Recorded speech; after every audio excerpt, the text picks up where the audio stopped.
We're live, Mr. Wade. Uh, Tonight, Belizeans at home and abroad. This is the Belizean Affairs Show number 257. 257. We're getting there, Mr. Wade. We're getting there, sir. Thank God for the Yes, sir. privilege. My name is Leonard Brackett. I'll be your temporary host for tonight until the chairman comes in. We have on board with us Mr. Roody Wade, our next senior panelist. And because we're running a few minutes late, we will just proceed to do the preliminary, which is to say, I'll give a short prayer and then I'll turn it over to Mr. Wade for Bible reading. And then if the chairman doesn't show up by then Mr. Wade will kick it back to me to act as the temporary chairman for the night. Uh, we hope that whatever we have to bring to you tonight will be of some public benefit to you, and that your time and effort to pay attention to what we have to offer will be well rewarded. And without much more ado, I'll just go ahead and start saying the prayer, Mr. Wade. I'll bow my head. Divine loving Father, once again to come before thy presence, asking for thy mercies. We pray that thou mayest give us wisdom, knowledge, understanding, endurance, perseverance, that thou would grant us the privilege to partake of all the virtues that thou hast given us before in producing this program, and that it may be of some public benefit to our people of Belize, at home and abroad.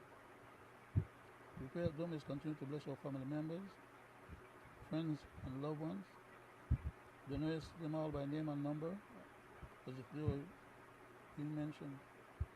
We pray that thou mayest continue to bless our country of Belize, its people and leadership, that thou would bless this country of the United States, its people and leadership as well.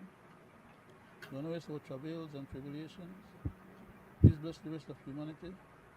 Please guide them, protect them, provide for them as well. Those people who are in harm's way, in war zones, those who are in tornadoes, hurricanes, and uh, those who are also enduring the stresses of fire and all other manner of pestilence on the face of this earth, Heavenly Father. Please be merciful unto us all.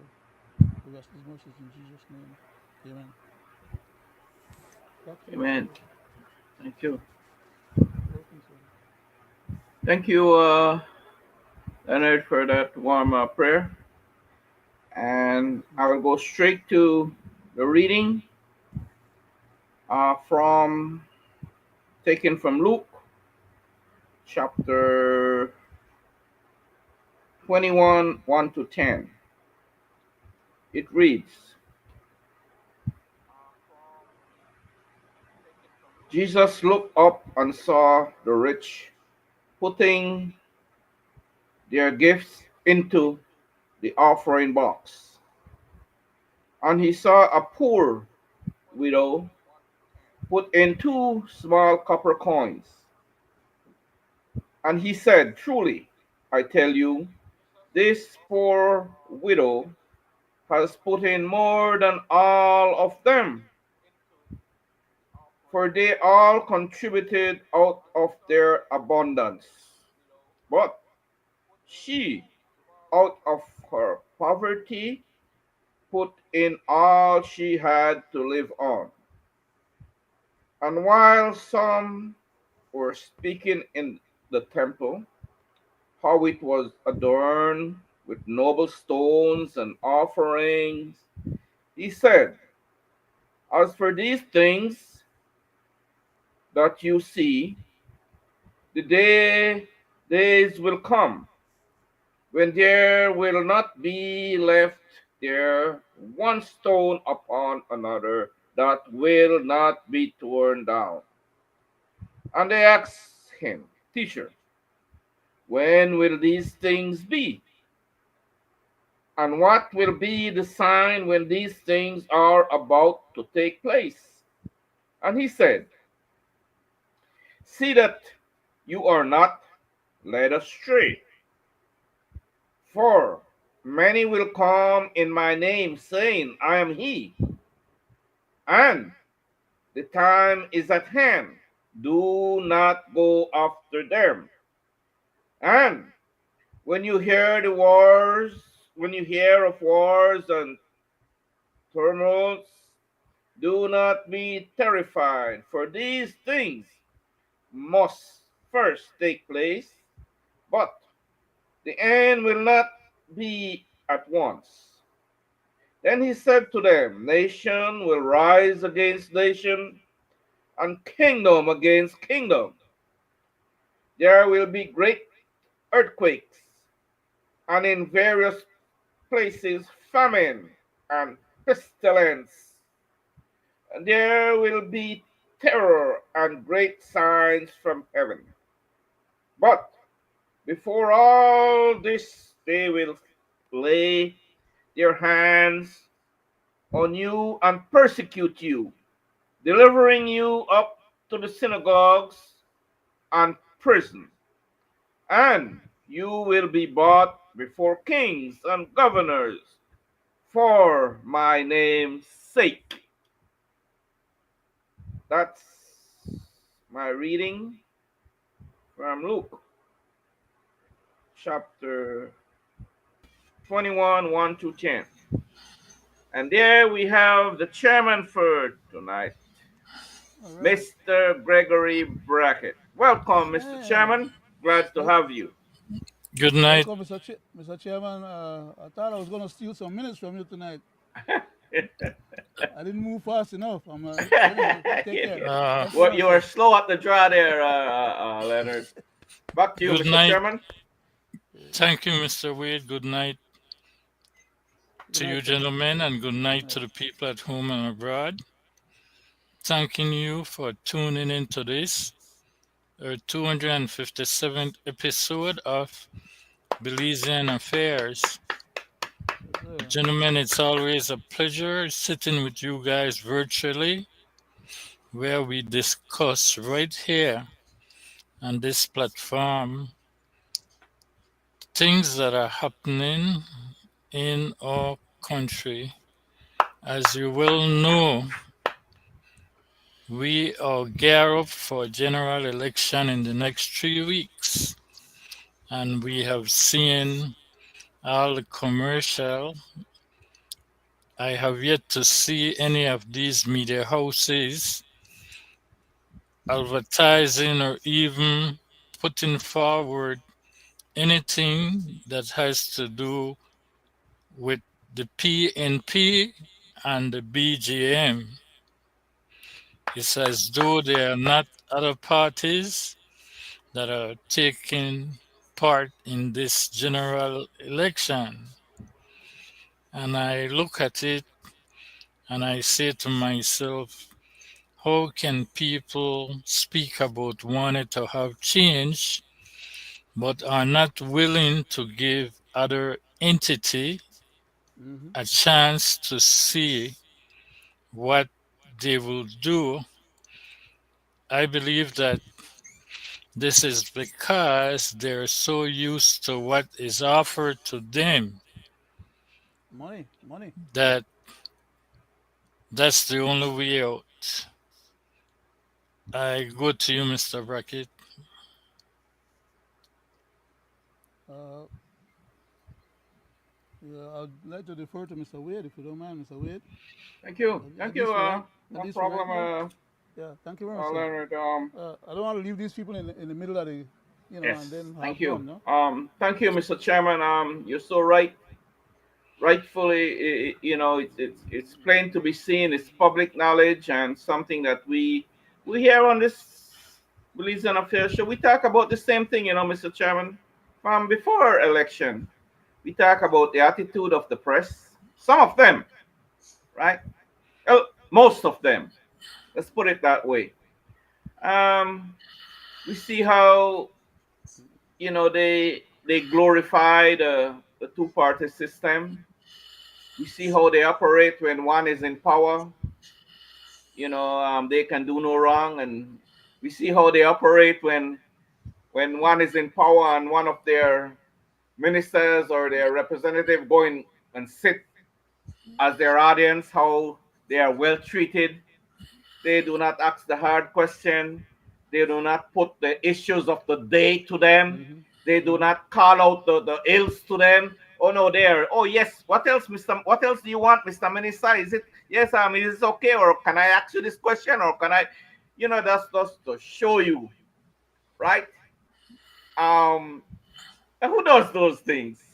It has to be someone that know why they are saying that, and know what they stand to gain, and it has to be somebody that, like you say, do not care less about other entities, because other entities do not give anything because they do not have anything to give, so they could care less. That's the mindset of the media houses. Some of them. I'm not saying all of them, right? But most of the media houses, that is their habitual practice, Mr. Chairman.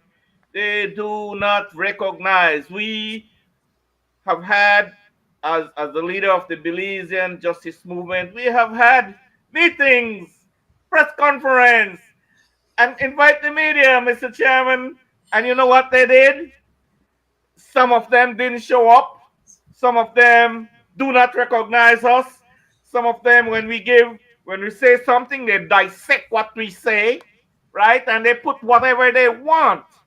For one time, they do not even hear that press conference again, Mr. Chairman. That's gone under the water, under the bridge, right? So they are part of the problem too, major part of the problem, Mr. Chairman, because if they call themselves soul of their country and patriotic and informative, informing the Belizean people of what's going on in the country, they would do such, Mr. Chairman. They would inform them about the new entities, right? That is coming, like for instance the names that you mentioned, right?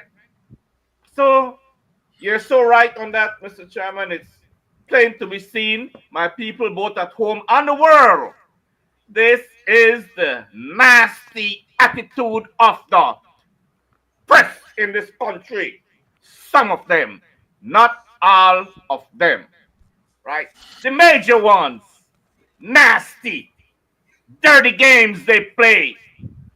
They're about what they can get and who give them hands out, who give them the commercials and the taxpayers' dollars.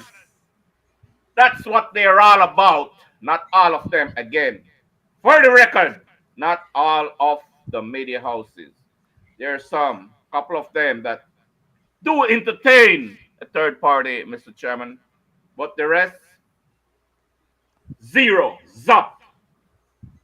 And they call themselves media informative, informing the people, for the people, giving the people breaking news. You're all in it, bunch of. Back to you, Mr. Chairman. Thank you, Mr. Wade, Mr. Brackett. Thank you very much, sir, for the privilege to sit with you again tonight. And Mr. Wade, I'm trying to participate in the process. Thank Uh, you. I'd like to say that the media house could do a much better job than they are currently doing. Because while it is true that these media houses are private, commercial business houses, and they have to generate funds in order to stay viable or operating, they fail to remember that as much as they consider themselves to be the fourth estate, that is that besides the government, right, besides the executive, besides the judiciary, and besides the legislature, the media, or the press in most countries, whether it be written as newspaper or whether it be video or TV or in whatever form, they consider themselves to be on the par of being what they call the fourth a state. That is, that they have a right and a responsibility. That one word makes a difference of what everything else that we have been saying as of right now in the program. The responsibility to inform the public. Otherwise, there's no justification for them claiming to be the fourth estate. That is, that to have and exercise the privilege of demanding of the government that under freedom of information, they must make information available for the media houses to educate and inform the public. It is a responsibility that they take on when they come under this concept of a media house. It's all about the media, about information, about providing information, and hopefully good and well-researched information at that, and not misinformation, as happened in many other places. So I just want to say that yes, the media houses are supposed to be taking money for commercials, to make commercial and broadcast commercials, and taking money for other government advertisement and other government activity, as well as the private political parties, them and other independent individuals who wants to participate in the process. And they should be afforded an opportunity to be able to participate in the process. As Mr. Will said, the two major mass parties have been around for many years. They have all served in government at various instances. And when they have the government and their portfolio for media, they dish out largesses to these different media houses. And some of these media houses become beholden to them, and therefore are always ready and willing to come to their press conference to stay in good grace with these political entities. But they don't consider the small political entities as being of any significance in terms of becoming the government and therefore being able to grease their hands. So they dismiss them. It shouldn't take more than a few minutes out of their schedule to interview a few of these other independent candidates, just giving them the privilege to participate in the process out of just basic civility and basic courtesy. But they are so hard up. I guess some of them are so directly aligned with specific political parties that they can't be seen as giving anybody else other than their own specific political parties any kind of opportunities to rise to the occasion. Then how the hell are we going to have any difference from what we have had so far? Because so far, we have had the same thing over and over and over by both major mass parties. They take turns doing the same craziness, and sometimes, as in the case of this present one, doing even worse than the previous one. So I would like to say to the media house, get on with your job, do your job impartially as much as is possible, and at least afford those smaller entities an opportunity to be heard.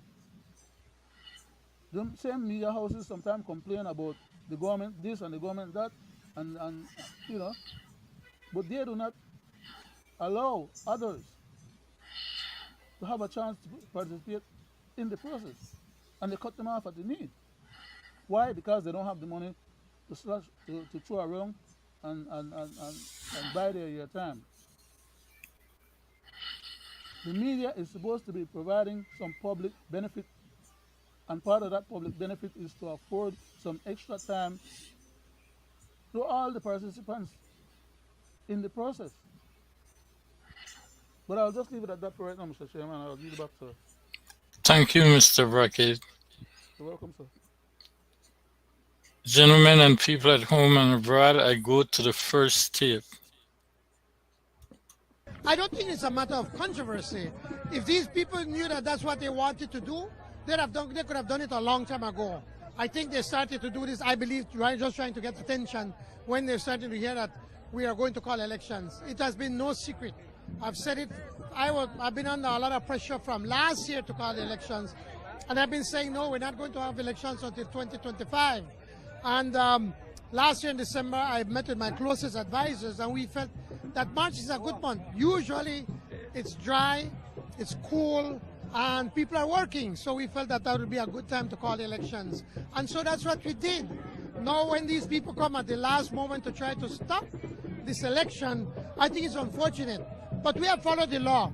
And as Prime Minister, I have the right to call an election whenever I believe that it is the right time.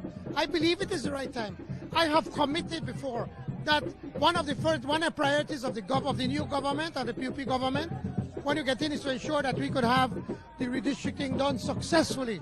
Unfortunately, it was not done successfully, and it was being rejected by everybody, by all sides. So we need to make sure that we can do something that can meet the tests in the courts. Because if we had proceeded with what was presented, it was going to be challenging court. And then I believe that the courts would have overturned that. So we want to make sure we do it right.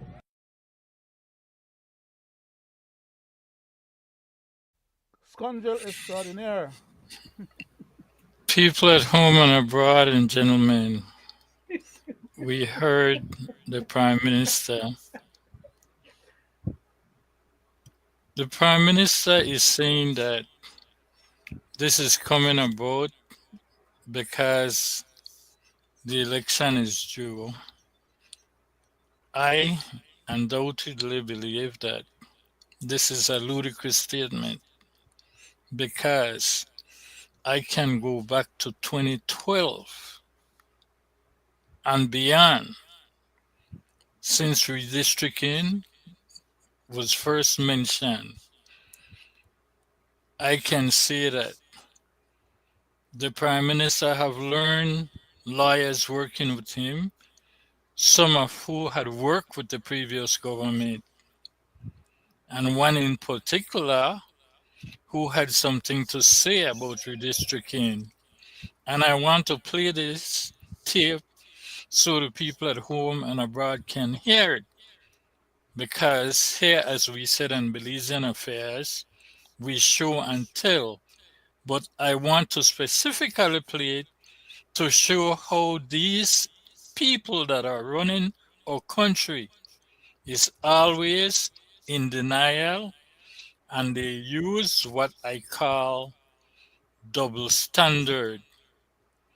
Here is the tape. If the Supreme Court rules in the favor of the claimants, Yes. your client included, what's to happen next in terms of government being able to carry out this exercise on a national scale ahead of the pending elections? The divisions can be redrawn. There is software, there's GIS software that literally puts the location, you have the address of every voter on a map, and there's softwares that will draw it for you in a fair way. It's not very difficult, and it can be done in time for a general election if somebody wanted to do it. Now, if you want to drag your feet, you could find a million reasons not to do it as well. One of the excuses or the reasons, if I may, is So, people at home and abroad, there you go. Mr. Wade, I go to you. You know, you listen to that guy, the Johnny Briseño. Always like people run for they do what they do. Mr. Feinstein rang here, he carry a code for every little thing. And this one that and that one that. And you listen to that guy, right? And you know, try to justify how, you know, his shortcomings, right? Try to justify his evil acts. Try to justify like, you know, he's doing everything right and oh, and if we carry a court, you know, oh, they might turn it back because this the judge might this and the judge might that, right? What is that man talking about? What? No, who in their right mind believe what this man is talking about? Who? His minions there maybe gather in that blue attire, blue t-shirts. They probably be well consider because they were all bamboozled to go there. They got their $50 and they just went there for the money, right? Trapped in that you know kind of situation there. And you know it's not the first time it's the way they do it.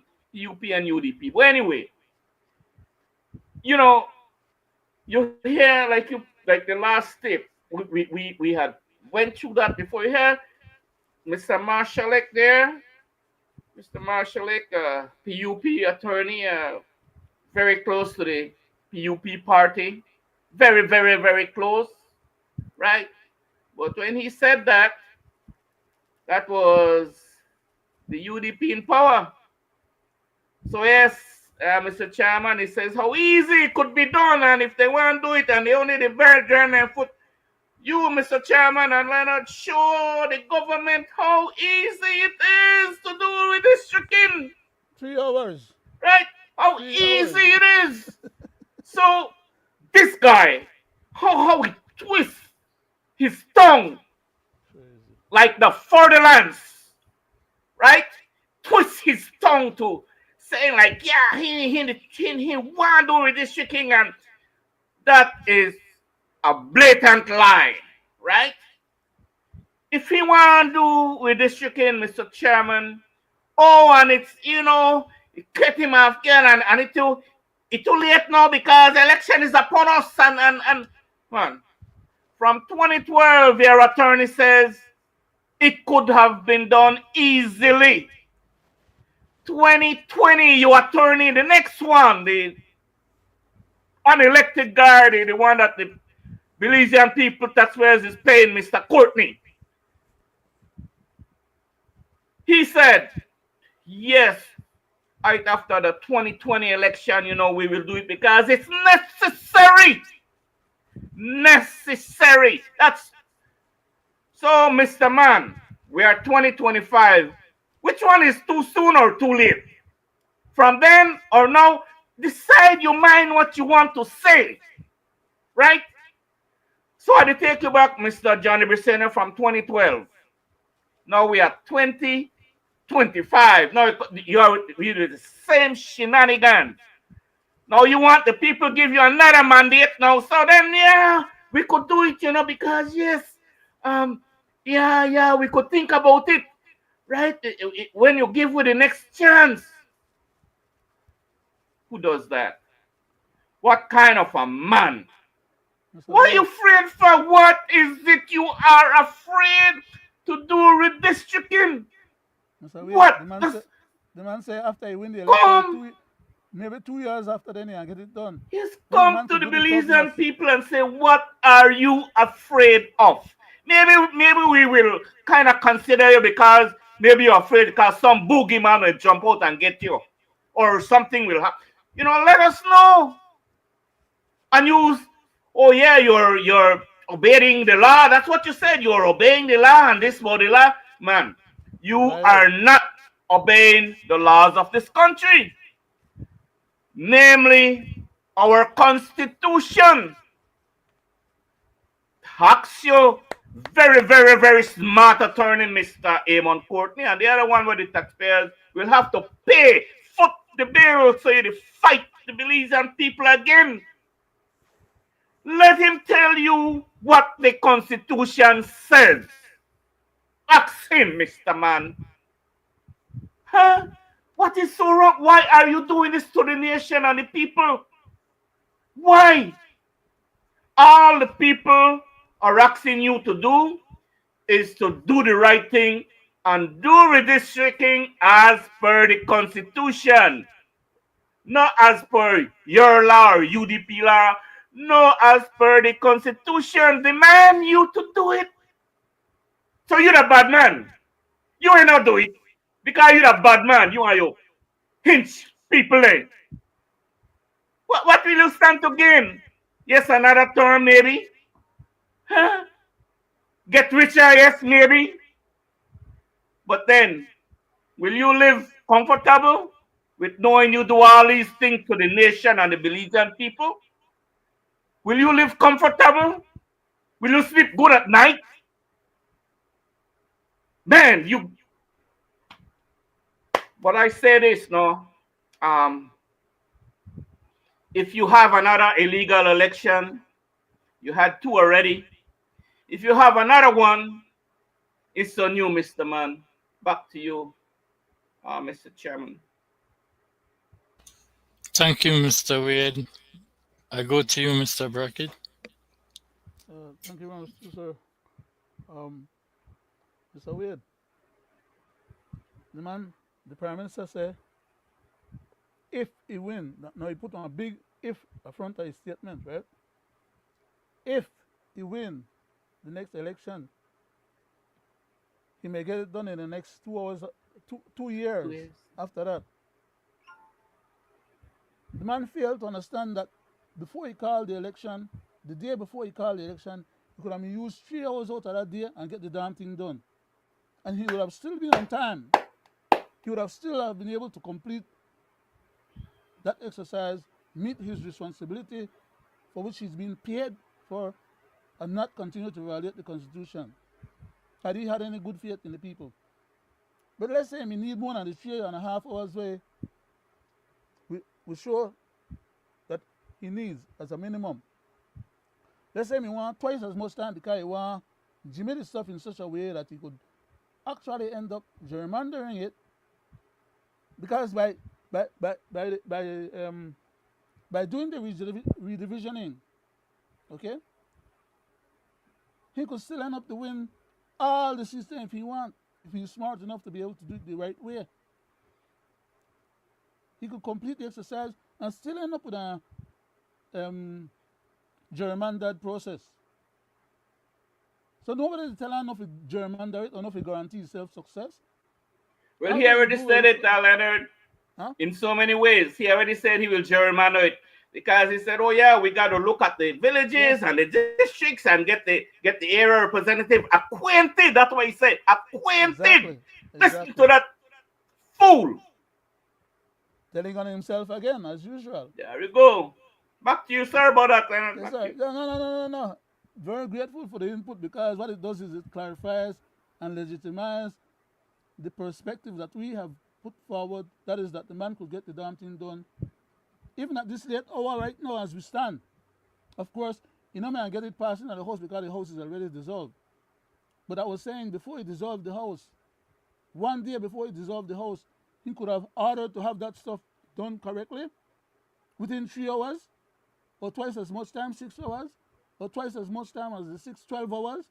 And before the election was actually called, he could have had that stuff in his back pocket ready to put it out and say, well, yes, see ya, I get it done. And I'll waste my time in a court because it's already done. I did it within 3 hours, I did it within 6 hours, or maybe I did it within 12 hours. Overall, the man could have spent 1 week before he called the election and get it stuff done. Or a month. We play with the numbers them all kind of way. Because as a true politician, it's not hard to gerrymander when you have the authority to produce the documents. You haul and pull the stuff until you get it the way you want. The system is designed to accommodate that. The software is designed so that you could alter or modify and change up or whatever at your own heart content. So it's not that the man couldn't gerrymander the thing and still get it done. You could still keep the Musas, right? And the Henry Child guys. You could still keep them, right? With their little you could tell the consistency system they have. The thing. You could schedule it. And it doesn't take more than 3.5 hours to get it done, is the problem. Why the hesitance? And why the talk craziness that you don't get it done till 2 years after you win the election? We need to get ready for the next election after that. And then we don't tell us that be too soon that would be too soon. Oh, it'd be too soon. Yeah, everything is too soon. But the man, we don't tell us that he can do it this time. So next time you tell us you can do it the next time, and the next time after that you tell us you can do it the next time, and for the rest of the future of the world, the man could keep up the same story so long as we buy into it. Because to some people it's not critical or important. All they want is for them party win. My concern is that in Ghana that is civic center can celebrate with them blue and white flag. And the blue and white flag what they use, I know a Belize homemade design flag. The one flag where Guatemalan politicians they have always been using when they run around with their political activities in Guatemala. Then bring that class to Belize, and we as the 23rd district of Belize, according to WEEP, leaders them are willing and ready and able to grab that blue and white flag to the chest and march as if it's even better and more important than we own national flag. It is the same exact blue and white flag that is used in Guatemala for their election. In Guatemala, they don't use their national flag with their emblem on it to run around the country and declare that national flag as a political flag and wave it around like we do in Belize. In Belize, we have the Guatemalan political flags being waved around by Belizean Guatemalan sympathizers and fifth columnists. And from in the 50s, they've been using that blue and white flag that was brought to them and accepted by them as their one party flag, which is why their allegiance to Guatemala and their anti-Belizean behavior and conduct and the decimation of Belizean patrimony and Belizean institutions and identity is being exchanged now for what they are trying to tell us is a new identity. But that time identity had been in play from the early 50s when the PUP party was taken over by the pro-Guatemalan individuals. There was always a pro-Guatemalan, anti-British and anti-Belizean or British Honduras at the time attitude. It has never stopped, it has never changed, and it's just the same agenda going on right now, only that we have it in our institution of government. And that is what our problem is. These guys have no regards or respect or consideration for the highest institution in the country, that is to say, the national constitution. But yet you have the majority of the people and the run around the top about KVP, PUP, everybody wants to be on the winning side. The one who look like it has a potential to win now. And when they may win the last time, then come back and do the same thing like what they did before when they were in government. And the minority black people them in the country, the Creoles them and the Garifuna and the other rest of them, aid and abet and support these activities because according to them, it's their party. They fail to understand that the party is not with them, for them, or about them. The party have other agendas. All they're doing is lending their support, allowing these fifth columnists to run with system and to betray away. But I'll leave it at that for right now, Mr. Chairman, because we still got a long ways to go in the show. I yield back, sir. Thank you, Mr. Brackett. You're welcome, sir. Now, listening to the Prime Minister, gentlemen and people at home and abroad, you will try to see his implementation as to why the redistricting cannot now be done. Because according to him, the parliament is already dissolved and everything is on his first move. But I want to show you the double standards. Because they are saying now the parliament is dissolved. And it shows the disrespect they have for Belizean liars. Because I can say this, even though the parliament is dissolved and they are trying to use this as to stop the attorney from Trinidad who's representing Mr. Enriquez and company, they are failing to realize that the Belizean justice movement has filed long before the parliament Belize Peace Movement. Belize dissolved. Peace The Movement. Belize Peace Movement has filed long before the parliament has even been dissolved. Mm-hmm. And the High Court judge has refused, in my opinion, to To give even an set a date? opinion To even set which a date? the High Court judge has Man, refused to pass an opinion on this matter, knowing that judges can only rule on law and the Constitution of Belize is the number one law of the land. I go to you, Mr. Wade. Well, Mr. Chairman,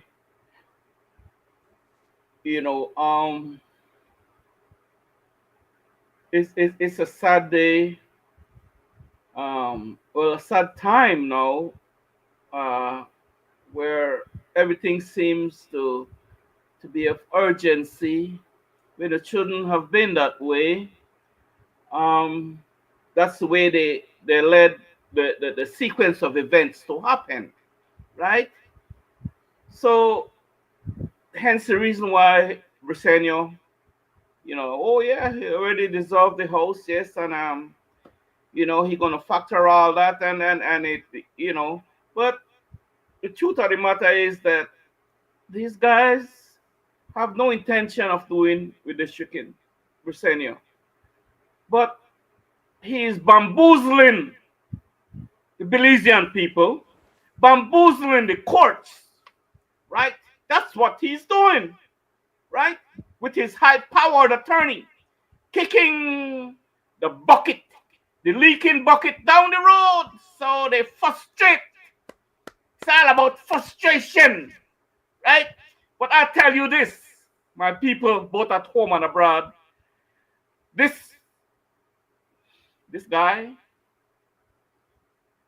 this guy, at some point in time, he will have to.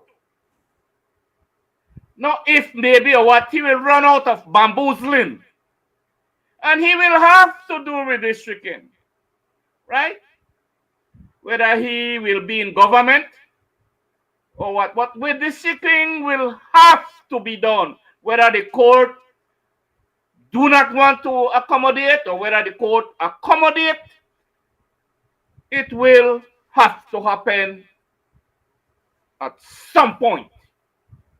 So if he thinks, I won't say the courts, but if he thinks that this matter will go away, he has another thing coming.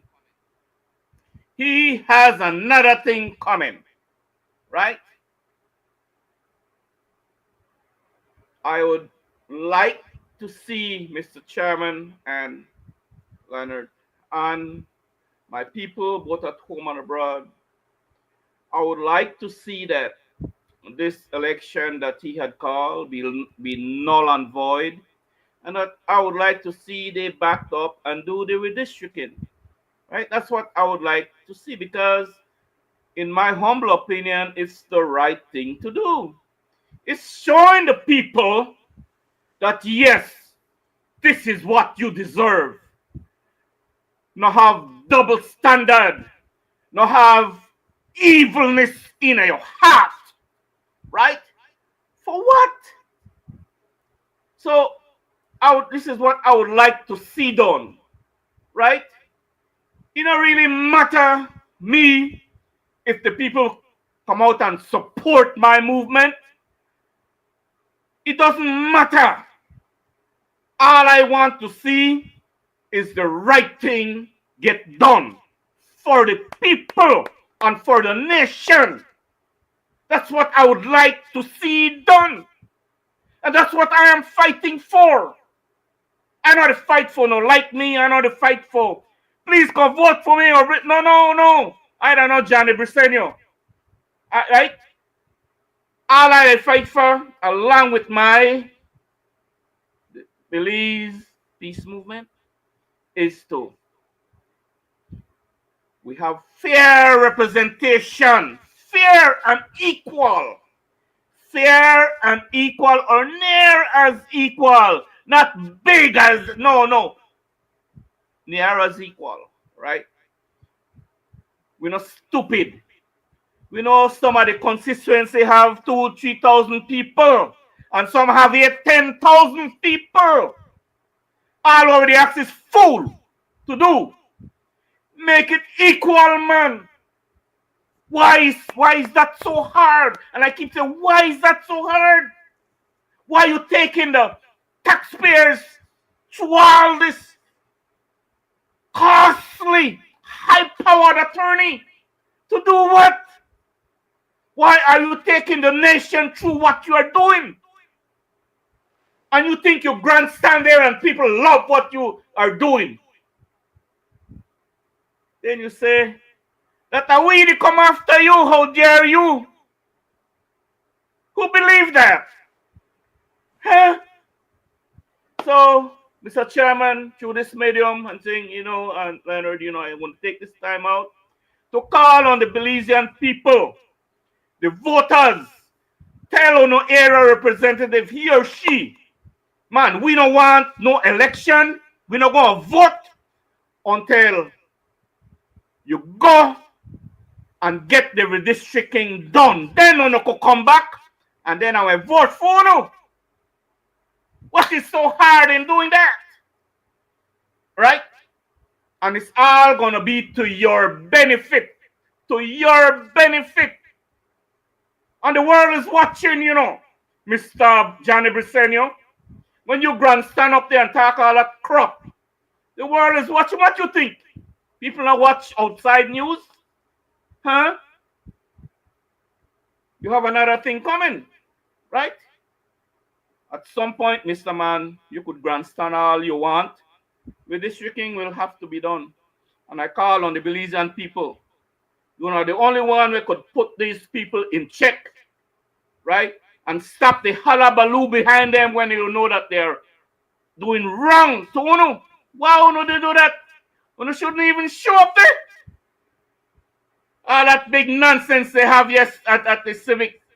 That nonsense should have been, we want redistricting. That's what that nonsense should have been. Right? I call on outside entity to come in, file on a claim, file in the courts.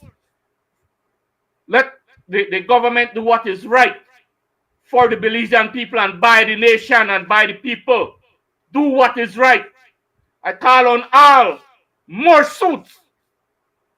Private citizens, the outside entity come in. And all the entities that comes and oversee these elections. Right? What you did to Maduro, Venezuela. Right? Boycott this illegal election that is going to happen. Not show up because you know that it's going to be illegal.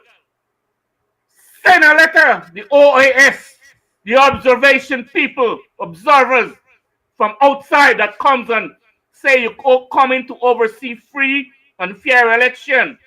The word free and fair. Are you going to fall into that trap to come and oversee an illegal election? No, you shouldn't do that. Send a letter to Johnny Briseño and say, hey, I'm not coming to oversee no election because it is an illegal election. And then when you do have the redistricting, send us an invitation, then we will come. Only the right thing to do. Back to you, Mr. Chairman. Thank you, Mr. Wade. Mr. Brackett? All I would like to do is second what Mr. Wade just said there. 100%. Every word. Every single word. And I'll yield back to you, Mr. Chairman. Thank you, Mr. Brackett. You're welcome, sir. To the people at home and abroad, I have said this before, right here on this platform, that I believe that the economy of this country is in shambles, and this is why the government must have an early election. I'm specifying this because I know for a fact they have been losing a lot of lawsuits that have the country in debts, and Not only that, just before the Prime Minister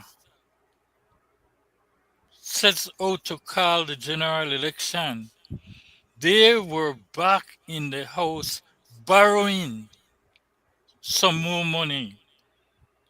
When a country is doing good economically and they intend to go into election mode, you don't have the present government going to the house at a late time to borrow funds. That is telling me the economy is not doing well. And I want to go back to a tape of what Mr. Henry Charles Osha had said a while back to prove the point of what I'm saying. Yeah, Mr. Chairman, before you go there, on the same money business, you see that big um, um, celebration when they had it at the civic center? on That's where the Sunday. people's that's where the people's money is going. Okay, it was about using the people's existing money for the treasury to send out to all the different divisions in the country to mass their constituents and to give them money and give them any and everything that they can from the patrimony of the country. Like in the case of Mr. Leal, land clinics, and others.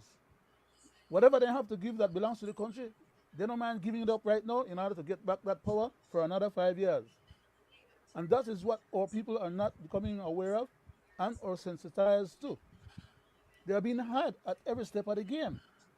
But the bottom line is that that money that they went and borrow, or that they're claiming to want to borrow from the Chinese, $200 more million, when they can't finish paying off what they owe them before, right?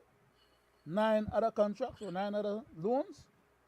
So they get the space to not pay off the loan and use the money when they're supposed to pay for the loan, in addition to the next $200 million now. And all that money is going to be disappearing to some other sinkhole. Because everything that they put in the budget, before the budget is properly executed, the money always disappears.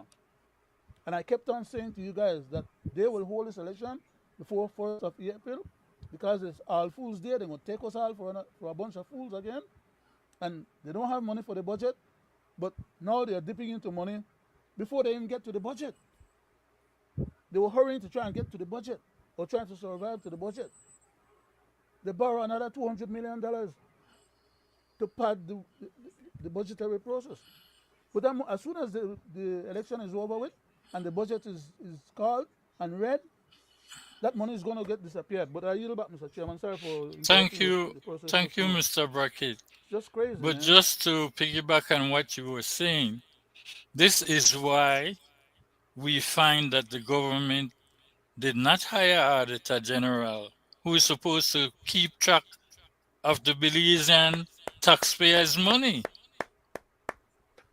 Well, Because Greg, they did end up hiring one, right? For 30 to 40 years contract. How the hell are they? If they don't have money, how are they going to lock a contract in for that length of time when they don't even know if they're going to be in government? But it's they want the same person to have the contract so that that same person could cover their butt if and when they get kicked out. Okay? Otherwise, they have to pay off that person to take away the contract. And that person will be there to serve their interests even when they are not in government. And we are all supposed to be a bunch of idiots out here. thank you. I yield back, Mr. Before Chairman.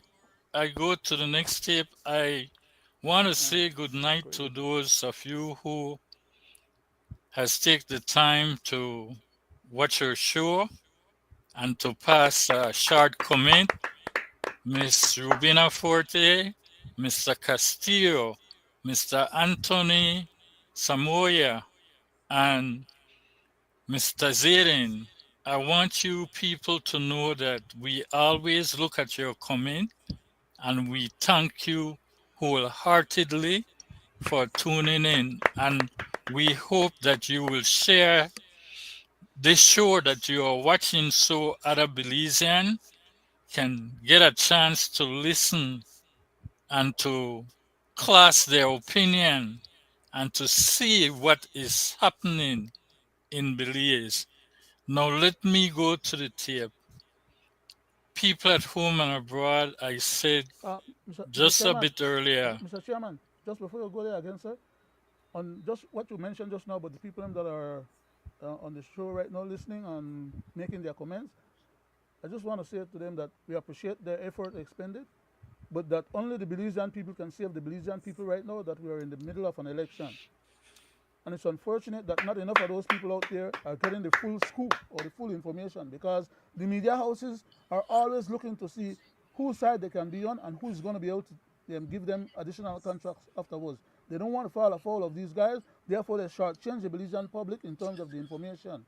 We over here, we don't sugarcoat nothing, but we don't have the reach for the masses that will be casting their vote. So what you said just now in asking people to share the information is why I decided to interrupt your progress and ask you to let me have something to say in regards to re-emphasizing that fact that you are asking those people on here to share. The more information the people have, more likely they will think more seriously about whether or not that $50 or that $100 could last them for 5 years, 1,000 and so many days. It's just a few pennies a day, in other words. I yield back, Mr. Chairman. Thank you, Mr. Brackett. You're I welcome, want sir. to say to you, Mr. Santiago Zayden, I believe what you are saying is the truth. But to answer your question, let me play the tape so Mr. Henry Charles can answer it for you. There are so many settlements out there that are not even included in the national debt picture. These judgments against us and that were settled, or claims made against the government of Belize, those aren't even included in the total debt picture. What is included are the known debt, not these judgments. But I can't say for sure how many cases were pending when we assumed office in November. I think the Attorney General will be in a better position to answer that. I know that there are a lot of different matters in terms of the ministry where I am. We have the case brought to trigger the redistricting exercise. It's something that we're working with right now. There's also a case with the Public Sector Workers Trust.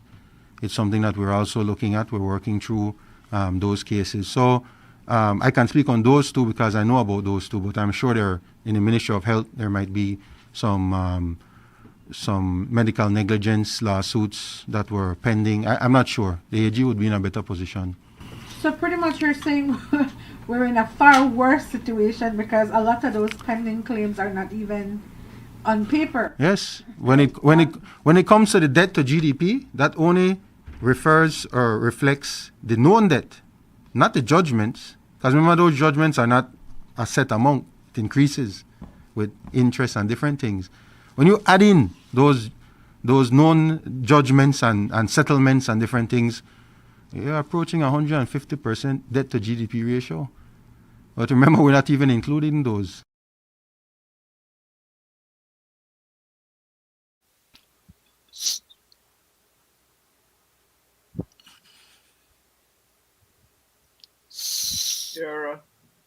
Your mic there, Leonard.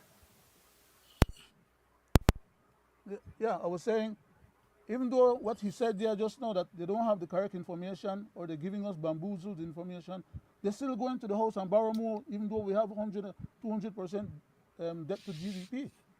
Even at the last day before they dissolve the house, then they go borrow an extra 200 million on top of what they done borrow. They have borrowed and used in excess of $2.5 billion and running more now. But, Mr. Brackett, if I may, Crazy, man. if you go back down the track to every time the government goes to the house to borrow, there is three constant word that comes to mind. The three word that comes to mind is one, for education, two, for energy, and three, for hospitals. Where's the money for all those things that they got before? Over Every and over time and they over. go to the house, Those are the three things that keep coming up. Then in this last And the one, burrito we for are any speaking child. about money to build houses because they did not fulfill what they said they would fulfill in their manifesto. But again, Mr. Santiago Zaidin, you heard the tape, so we can say for sure that that is an issue. And this is why I have always said I believe. This is why the government wants to do constitution reform to get away from your fundamental rights, to take away from your fundamental rights, section 3 through 19 of our constitution, Inclusive. which has section 20 for judicial review. Because whenever they violate your right, they end up getting sued, as will happen with Mr. Feinstein, and I can almost guarantee you that they will lose, but they will get to achieve their agenda of compulsory taking over property from a private Belizean for a foreign investor, even though he will be paid. Now, But it will be done through our Belizean coffers because that's the only way they can actually legitimately get under um, um, public benefit. It has to come into our hands, and before it gets into our hand, that we have to pay for it out of our coffers. But the jackal Mr. Bichenya don't care about that because he know they pay the teachers them all of what they do and all the other civil servants what they do in order to have the money to do this scrumpishness what they do right now with them foreign investors so that they could kick back something for him later on, even after when he's out of government. And the well, people then go and vote Mr. her right back in again for another Mr. term. Brackett, the telltale signs are there why a government would want to call an election. No. First of all, there is no opposition. So why would he step away from that? Secondly, he has no intention of doing redistricting. He is sidestepping it for whatever reason, and I believe that is because he knows it will, per his words, it will take a long time, and his belief is maybe it will give the opposition a time to redevelop. But three I hours don't believe that. 3 hours, Mr. Chairman. three M- hours Either the I gentleman doesn't don't believe that. know that to be a fact, or he's trying to he feel like nobody else knows, and so he's telling us what we're not supposed to know, and we're just supposed to swallow what he said. Well, Mr. Brackett, I have proven that fact wrong already right here in Belizean Affair, and Over I and will over. do it again tonight. Okay?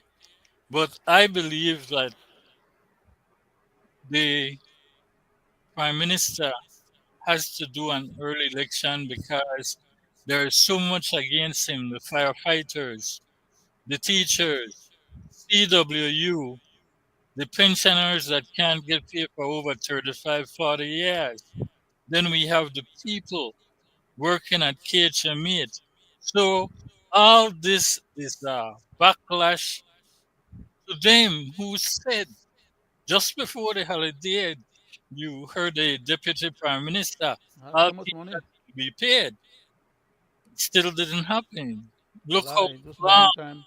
the long-term pensioners keep protesting at the House, keep asking for them to dissolve their pension, and the list goes on and on. No, And people some of at those home same and people gonna go abroad, vote them back in again. That's what ails people me. at home and abroad tonight again, I will prove to you that the Prime Minister of this country has no intention of doing with district because it can be done quite quickly before election, and it could have been done years ago. It could have been done last year. It could have been done this year, because I will say this to you. The Audubon Society just did a whole new mapping of the Crooked Tree Wildlife Sanctuary using modernized GIS to do it. And tonight, as we do on Belizean Affair, which is show and tell, we will show it to you. Let's go to the tape. Crooked Tree Village is located within one of Belize's most important wetlands, that is the Crooked Tree Wildlife Sanctuary. It serves as a catchment basin for flood water, and it is a haven for migratory birds, aquatic life, and diverse wildlife.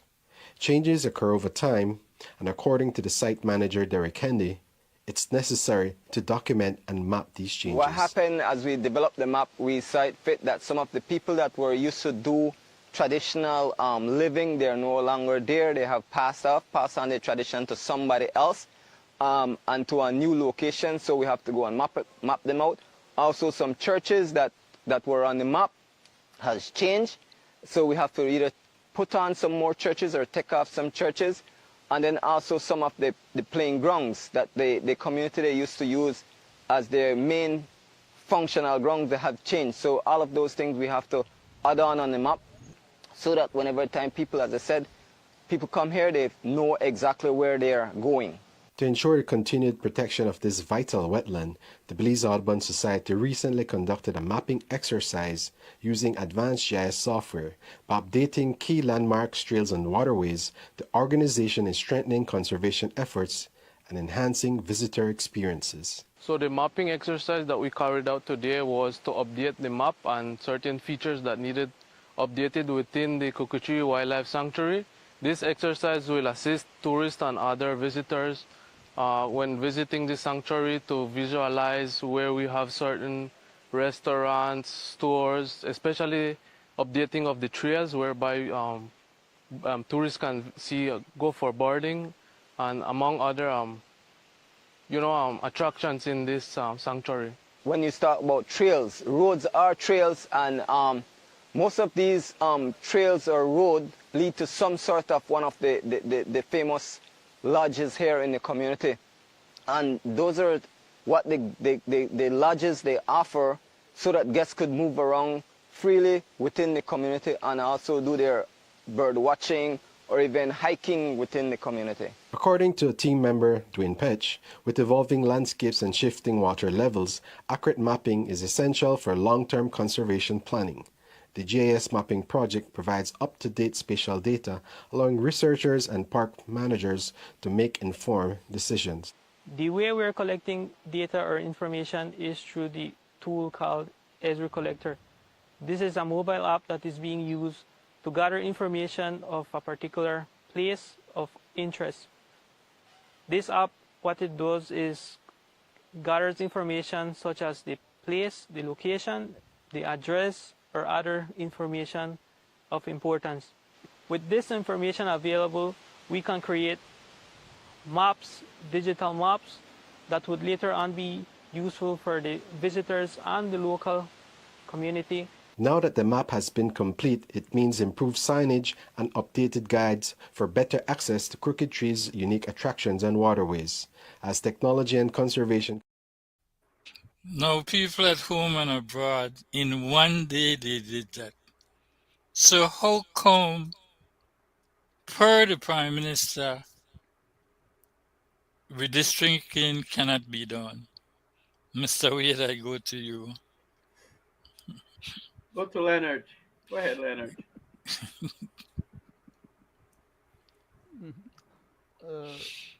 I'll go ahead, Mr. Chairman. Thank you, Mr. Wade. All you have done, Mr. Chairman, was to reinforce what we have been saying on this particular platform for quite a while now. That if they had been are they graduates, sir? Are they graduates here, Leonard?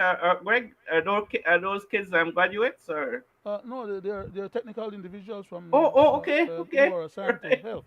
But All right. we are saying that it doesn't take more than okay. Greg might get a chance tonight to play one of the tape that shows how it takes between 4 to 7 minutes, 4 to 6 minutes at the most, to do a whole division as regards to the political electioneering divisions. It takes no more than 4 to 6 minutes, depending on the size of the division. Of course, we're saying that those divisions that the particular software refers to are much more bigger and sophisticated divisions than for we Belizean, if we 31 Belize divisions. And it does it in less than 4 to 6 minutes. So if ours is less sophisticated, then it should take less time. But let's give the same time for the exercise. We're saying that it only takes between 31 times 3 or 31 times 6 if you double the time. How the hell they can't do one single division in, let's say, one working day? Then take 30 days to do, 31 days to do 31 division.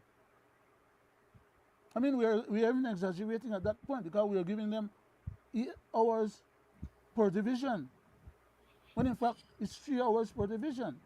We're more than double, almost tripling the time that it really takes to get the job done. And these jackals going to talk foolishness for they may do it when they promised to do it when they were in opposition, and they was going to do it when they got elected. They haven't gotten it done yet. They are now coming around for another election and talking craziness about if they get elected, maybe 2 years after that, they'll get it done.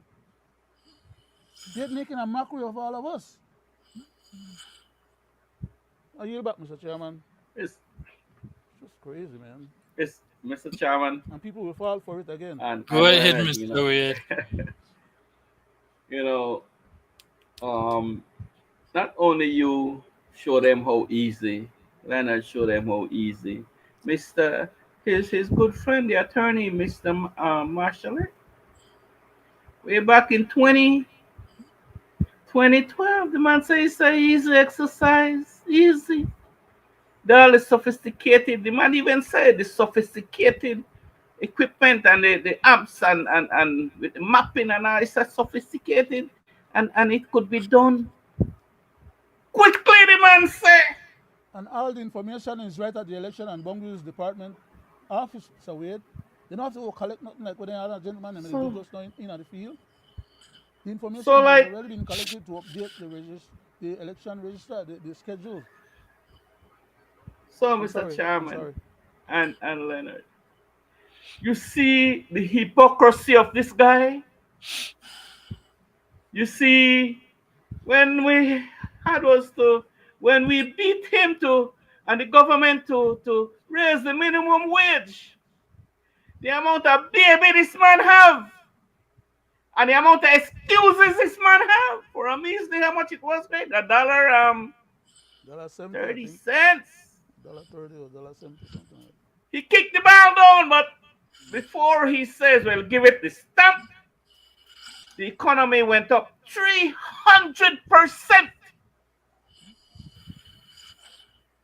So, a win-win for the workers, say, well, just raise before you give that. Say that. But a win-win. People grab that hook, sink, and line. We're saying, with PUP, man, oh, it works for way. Right? You see, the baby have to pay the teachers. He still not get paid, but he still got baby. Right? You see the firefighters, you see the nurses, the doctors, the hospitals. And from the time of memorial, right?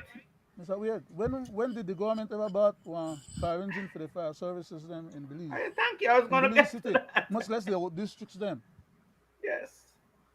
And you know what? Sadly, Mr. Chairman and my people, but at home, but you never hear about all these things, that they get, they get free. No, you hear the government acquire, or the government pay what 3 million? Well, who and pay 3 million for one old truck when they say for they got one rig, Water. water rig. Uh-huh. The man Ricania in his ministry. Quote me, ask her how much the Belizean people pay for that piece of crap. And ask who bring it in. Ask who then give that go ahead to bring that in. Right? I will not call him and I will not say nothing more on that, but what I'm saying is that these guys, past and present, they did the same thing. Mr. Chairman, you remember, and Leonard, and my people, when you remember all them blackout over me they have 2 years ago? Remember all them grants and money where this man get to fix it? And what he did afterwards, he went back to the house and get more money. More money with on top of what they don't give her for fix it, grants. And even make some loan too. Because he never satisfied with the free money where he got. He want suck it to the Belizean taxpayers again. Get one loan again for electrification, make the grids them smarter and better. Mr. Wade, on that same point about electricity and education, the man was given a grant of some big amount of millions of dollars from the U.S. to take care of those same issues again. But I don't think that all that money was dispersed yet. So, more likely than not, we in Belize going to have problems because some of those commitments Mr. was made. Brackett, Just the a money second, was brother. already the money was already issued. You're talking about the MCC grant. Yes, the Yeah. other day, a Okay. month Now, what I ago. was saying though is that the present government here in the United States is trying to stop Oh yeah, he all of already those did that. aid stuff. They had Yes. And any already of that got the money, money for yeah, that though. okay. But if I know there's additional money in the pipe that we are supposed to be receiving on a scheduled basis for It's certain scheduled. projects. It's not going to That other happen. money will not reach Belize. I can guarantee you, as I'm talking to you here right now, that that will become the So, case. You take what I'm saying. We'll hear about so it later Greg, on. I yield back, Mr. Chairman. Greg, Mr. Chairman and Leonard, right? Mr. Chairman, you're right on the money that he have to call general election because the economy is in shambles, right? Then broke for the country, but they're not broke for buy votes for the next election. That's what they're using the treasury for. Yes. And time after time, then they give money for the hospital. Free no grants. Time after time, they give money for, like you said, Mr. Chairman, for education. Even free Wi-Fi for the students. That's one of the line item in the loan. I mean, in the grant. Show me where it is. Huh? Show me where it is. Amnesty. Back to amnesty. The amount of money the US government give for amnesty and who provide the service, Mr. Chairman and Leonard? We own public servants who And who we benefit from it? pay, Who derive benefit from it? who we pay every day. Then they out there, they do amnesty. I wonder, Mr. Chairman, if they get some extra money. I wonder if these workers get some extra pay, no? Because they get loan for that now. I mean, they get grant, sorry, for that. Mhm.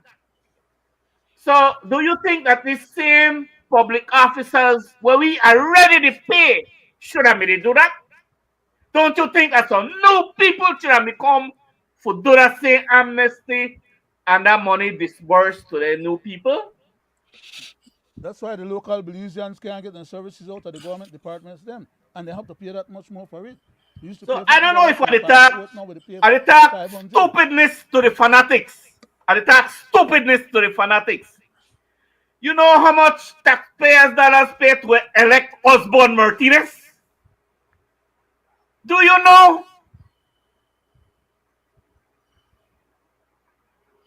A non-born Belizean, non-born Belizean. Over $270,000, Mr. Wade. Over $270,000. They They said gave it. money. The Prime They Minister gave said money it. to all of the different divisions then, so that then could only contribute back and go up there to campaign for Mr. Martinez. All the And divisions who in the out country there the went up there. campaign for Mr. Martinez, and who out there who government vehicle the work the run up and down? The taxpayers' dollars. Same as what it happened now.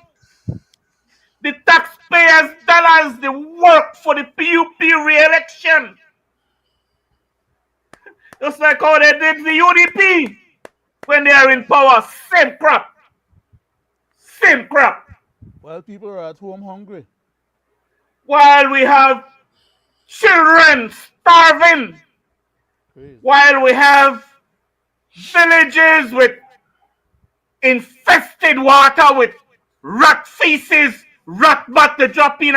We have a infested area where the water pumping infested with all kinds of bacteria, and from there going to that hole, and from out of that hole it goes into the village for drinking water. I saw some of your pictures, Mr. Wade. Huh? Who does Very that? sad. Very sad. Briseño. Briseño. And yet, this man says, Mr. Chairman, this is the best. In 43 years, this man said out of his own venomous mouth.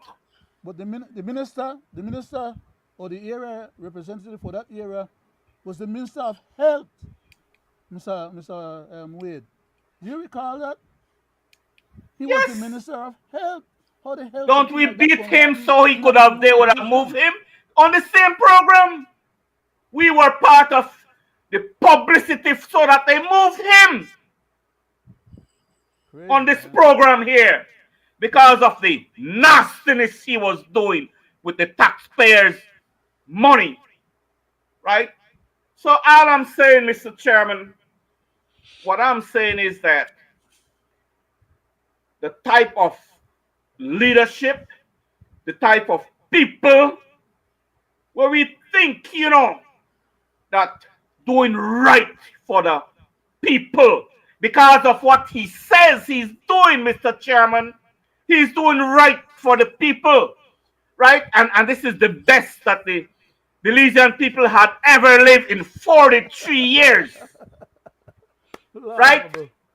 It's a joke. Mr. Briseño, Joke. go in the village of Bullet Tree Falls and see the type of water you have these people drinking and the mud that they are living in. Why? Because these people sometimes vote mostly UDP, and you neglect these people, Mr. Man. At least that's what they are telling me. That Evil. entire community, right? Evil You behavior. neglect them because they do not like you and they not vote for your party. Who does that? And you are the leader of not the Briseño clan or your family. No, you are the leader of this country. You serve all people, Mr. Man. If you don't know that, you serve all people regardless of their religious belief, their political affiliation.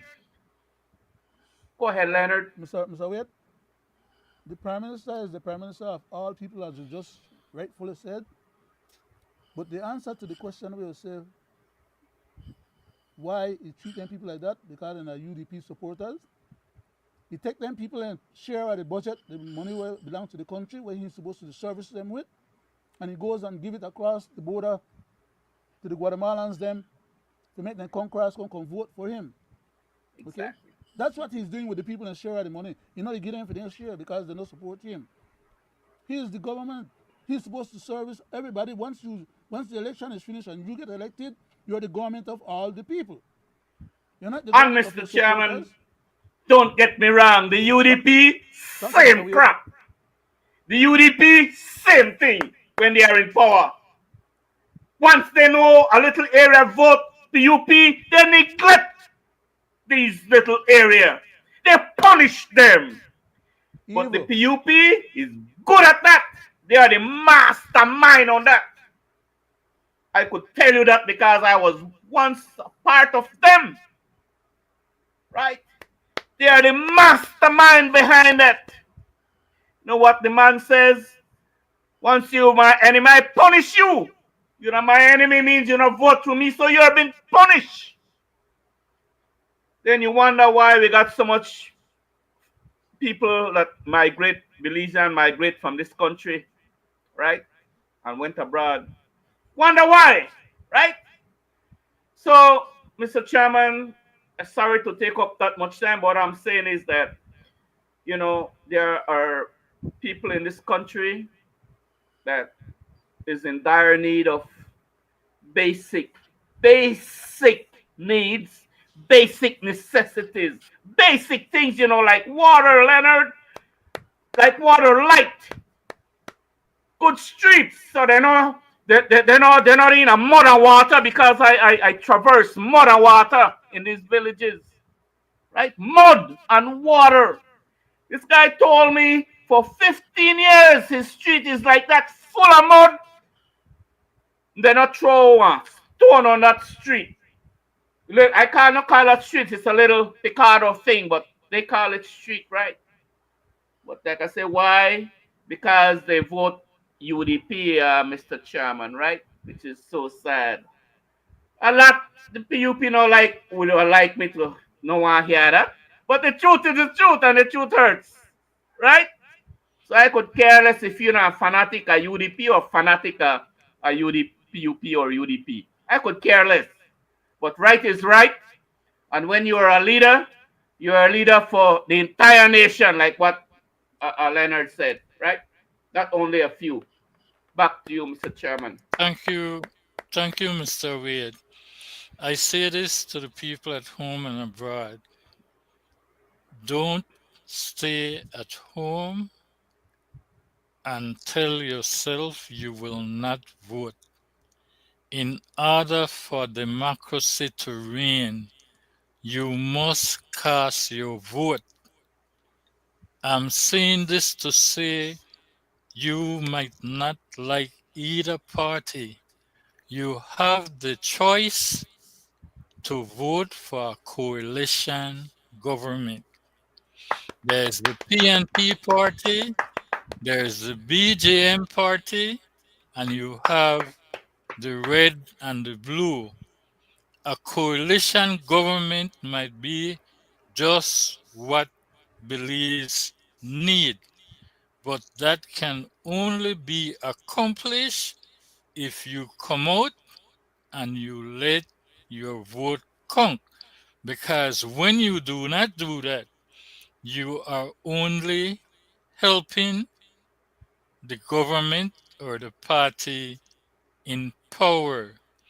And I want you, the people at home and abroad, on the 12th, when you go into the poll, to keep this in mind. Corruption is a vile disease that sucks and drains the health out of something good.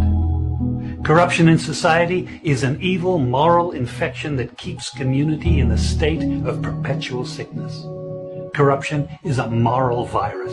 It's so potent it leaves its host sick, lethargic, and unable to realize and accomplish all that a well person can. Where corruption thrives, poverty and not prosperity thrives. Wealth is grabbed into the greedy, grubby hands of those who get fat on the toil and labor of good people. Corruption benefits, only temporarily, those who participate in it. Government should be protecting us from the foul results of corruption instead of being the proponents and participants in corruption. When corruption is systemic, when it's a culture and a way of life, when corruption thrives, it destroys the health of the community and nation. Now let me tell you something. Defeating corruption is a very difficult thing. The love of money is the root of all evil, the Bible says. People who love money will do almost anything to get it. Those who choose to stand up against corruption, you need to know that we're going to be involved in a war. We will be threatened, vilified, intimidated, marginalized, and ridiculed. These kind of people who stand up against corruption will often feel alone, as if they are the problem instead of the solution. Corruption can only be defeated when enough people have had enough and decide to do something about it. Mr. Chairman? Go ahead, we're Mr. running out of Brackett. time. Can I make a short statement? Go ahead, sir, before I go to Mr. Wade for the This is my closing. closing too, sir.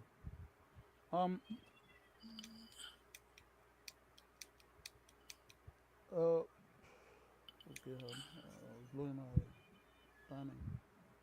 timing. People who do not wish to go and vote because they don't like any of the parties or they don't like what's going on in the country. If you refuse to go and vote or participate in the democracy, you make the democracy weaker. Because in the first instance, only those who vote among them will get a majority of those who vote to run the country on your behalf, even if you no vote.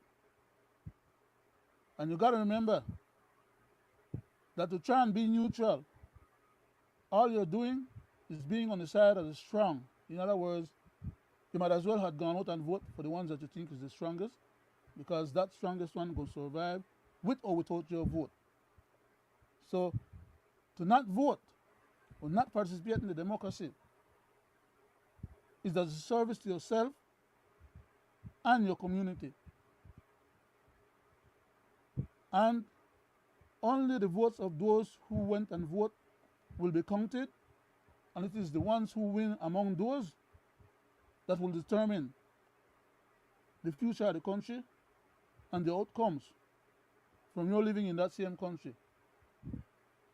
Take it seriously, think about it, talk about it, learn about it, and do something about it. And stop get discouraged, despondent, and exercise despair, because being despair is not an option. Being discouraged is not an option. The only option is for you to participate and hope that others will be participating with like-mindedness of yourself, and therefore you will be able to help garner a majority of the vote among those people who are thinking like yourself and who are hoping to have the same kind of expectations that you have. But to have expectations and refuse to participate in the process, you're doing a disservice to yourself and others. That's my contribution for tonight and my closing. Thanks, Mr. Chairman. Thanks, Mr. Wade. And thanks to those who listen to our program tonight and will be listening tomorrow or days after. Thank you, Mr. Brackett. Mr. Wade, before I go to you, I want to say this to you, Mr. Castillo. Politicians should disclose their assets, but we have yet to see that happen. There's a lot because when politicians leave politics, you can see the amount of wealth they have acquired. And to you, Mr. Santiago Zirin, a coalition government, I think, would be best for Belize, because then you will have no red or blue party in power. You can have individuals from the four parties. That means that they will all depend on each other in the House to pass any motion or bill. Might just work for Belize. I go to you now for the closing, Mr. Wade. Thank you, Mr. Chairman. Thank you, Leonard. It's always a pleasure to sit in your company. And Mr. Chairman, it's always a pleasure to see you show and tell. And my message to the Belizean people, repetitious cycle. You see how they bundle you guys up into dress you up in a blue shirt, in masses, on the $50, on the $40, on the $20. I know some of you guys might need it, or it comes in handy. But yes, it's a repetitious cycle, and it's so sad to see how this two-party system have us in this country, right? And they use you, turn you around, ring you out, and just kick you away when you give them that power again. And remember what you get from them when you give them that power: a little nothing. So we, the Belizean Justice Movement, will be the only change on the ballot. The melon color, right? We do not have the $50 to give you on 100, and sometimes up to $300 they give you. Take it, right? Take it Vote your and conscience. vote your conscience, right? Do you want 5 more years of this? Well, it's up to you. Because I know a lot of you vote when UDP in power one. The next year, sorry. Next day. Because that little money is already gone. And then the PUP, right? Next day, sorry. Because I hear to talk about. I should not me. Right? So please take the money, take them 300, take them 50, take whatever little hands out and give them. It's, it's We public will money. offer It's public money. It's not their own pocket money. we will offer ourselves to help you and to make your life better, right? But we do not have that money to give you, okay? But vote your conscience, because then only you, the people, can save the people. Mr. Chairman, it's always a pleasure again. And to those who view us and watch us, thank you for your support from the heart. Leonard, it's always a pleasure to sit with, for me to sit with you guys, and we discuss critical issues that really affect people's lives on this program. We don't talk about Palestine and all that. No, we talk about very one people how their lives are being impacted in this country. And try for betterment for people and nation. On that Good note, night, I want to sir. say We could close out with that, Greg, because good we're a night. little beyond our time. Thank you, Mr. Wade. With that said, good night to you, the people at home and abroad.